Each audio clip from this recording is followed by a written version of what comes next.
Hello, everybody, and welcome to Drunk Gamers. I'm broadcasting right now to talk about my upcoming board game that I've been working on for the past year and a half. Twisted, or it's basically a board game version of Twisted Metal. I'm gonna get it right there in the camera so you can all see what the cover art looks like. I wanted to talk about a couple pertinent things with this game. One of them being an upcoming title change. The reason for that being, recently there was I want to put it up on Kickstarter before I, find other means of publishing it or publishing it through a company. I'd probably publish myself before I do that, but my first objective is to get it up on Kickstarter and hopefully make self-publishing it for myself a lot easier. And there was recently another game with a very similar title that was posted on Kickstarter called Twisted. It's a miniatures board game, a steampunk miniatures board game, and as you could see with my game, it's also called Twisted Insane Vehicular Combat. So the title could be confusing and misleading. I wouldn't want people looking for my game and finding this other successful game that's already been published or in the process of being published. And so we'll be changing the title to Carnage, and there's actually a reason why it's being changed to that, and there's going to be the tail kept, the Insane Vehicular Carnage, or Insane Vehicular Combat, and so it'll be Carnage Insane Vehicular Combat. And the box art will probably stay pretty much the same so far. It's pretty cool, as you can see on the margins here. The artwork is very high quality. The artist has done an amazing job with this. So we're going to try to keep it as similar to what it is now as possible. The main difference will be the logo change and the title change. The game at its core will stay the same. It's still going to be a Twisted Metal Vigilante 8 homage to the car combat video gaming scene that it's very heavily inspired by. All the vehicles are unique and original ideas. There's 53 different cars I've come up with so far, and they're all original. But at its core, the thing that inspired the game was, for example, Twisted Metal and Vigilante 8 and Carmageddon and that genre of gaming.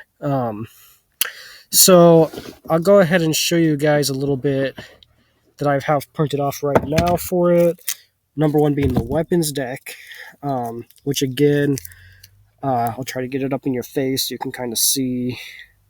There's 30 different weapons in the weapons deck, including the special weapon card that activates the special weapon for each character. So in order to activate your special weapon, you'll start the game with being able to use it once, I think is what we're going to change the rules to, because in the past we've played, or I've had people play it, and in order to use your special weapon at all, you had to get a special weapon card, which it's random since it's shuffled into the deck, and I think that will make it more enjoyable to be able to use your special weapon more often. But point being, this weapons deck is based pretty closely off of the weapon pickups from Vigilante 8, which were pretty randomized. And I keep looking off into the distance. I'm trying to keep my eyes focused on the camera here, but I'm outside and I'm kind of looking around. Anyway, to stay focused on topic, it's based off the weapon pickups from Vigilante 8, which were randomized. And so each car in Vigilante 8 had a special weapon, but in order to get it, you had to grab a weapon pickup in a hope that you got the special weapon.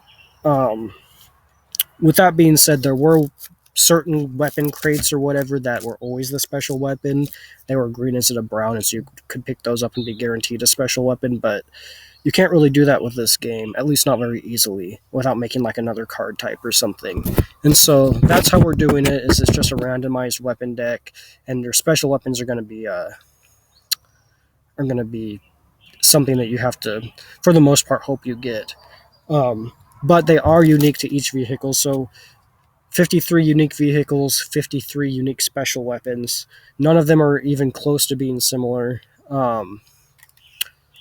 And so, another point to talk about a little bit are these cards I got printed. So, these are two examples of vehicle upgrade cards. I'll try to get these up in the camera too. So, this is an armor upgrade, which is one of the extra card categories that you'll be able to upgrade your vehicles with at the start of the game using points. At the start of the game, you'll be given various amounts of points to use in order to upgrade your vehicle. So each vehicle is balanced with all the other ones. So everyone will be on an equal playing field, but you're given some points so that, say, for example, if you're playing a car with like a low HP and an okay armor value, you can maybe spend some points and bump his HP up a little bit at the cost of some other upgrades you could possibly have. There's also right here. So those were the extra cards. These are the the gadget cards. Sorry, not utility. Gadget upgrades. As you can see here, there's a. I'll take off the rubber band. I didn't do that with the weapons deck, but I'm outside, so I'm trying to spare myself some hassle. So you can't really see that very well, can you? So this is a weapon accuracy upgrade. So if you have that card in your gadget slot, you'll be able to have a permanent +1 accuracy to weapons, which is a pretty good thing to have. There are some other gadget cards that do different things. Like I think some of them are HP buffs. I might have said that you saw with the extra cards that there were armor buffs there. So the gadget cards have the HP buffs, which work in a similar way, but in general are less expensive in terms of points to upgrade your vehicle with. Armor tends to be more expensive just because it's like hit points that are always there and take away damage from weapons that hit you. So these are two of the pickup types, excluding weapon pickups. Utility cards, which are there pretty much to temporarily boost the effectiveness of a vehicle. For example, weapons. In the game, you'll have the option of giving up a turn's worth of movement to lock on to an enemy vehicle. You can't really see the text on this very well with this camera, but you can lock on into an enemy vehicle, and by doing that, you give up your movement, but you can roll a die and add the result to the accuracy of your weapon until the end of your turn, giving you a better chance of hitting them.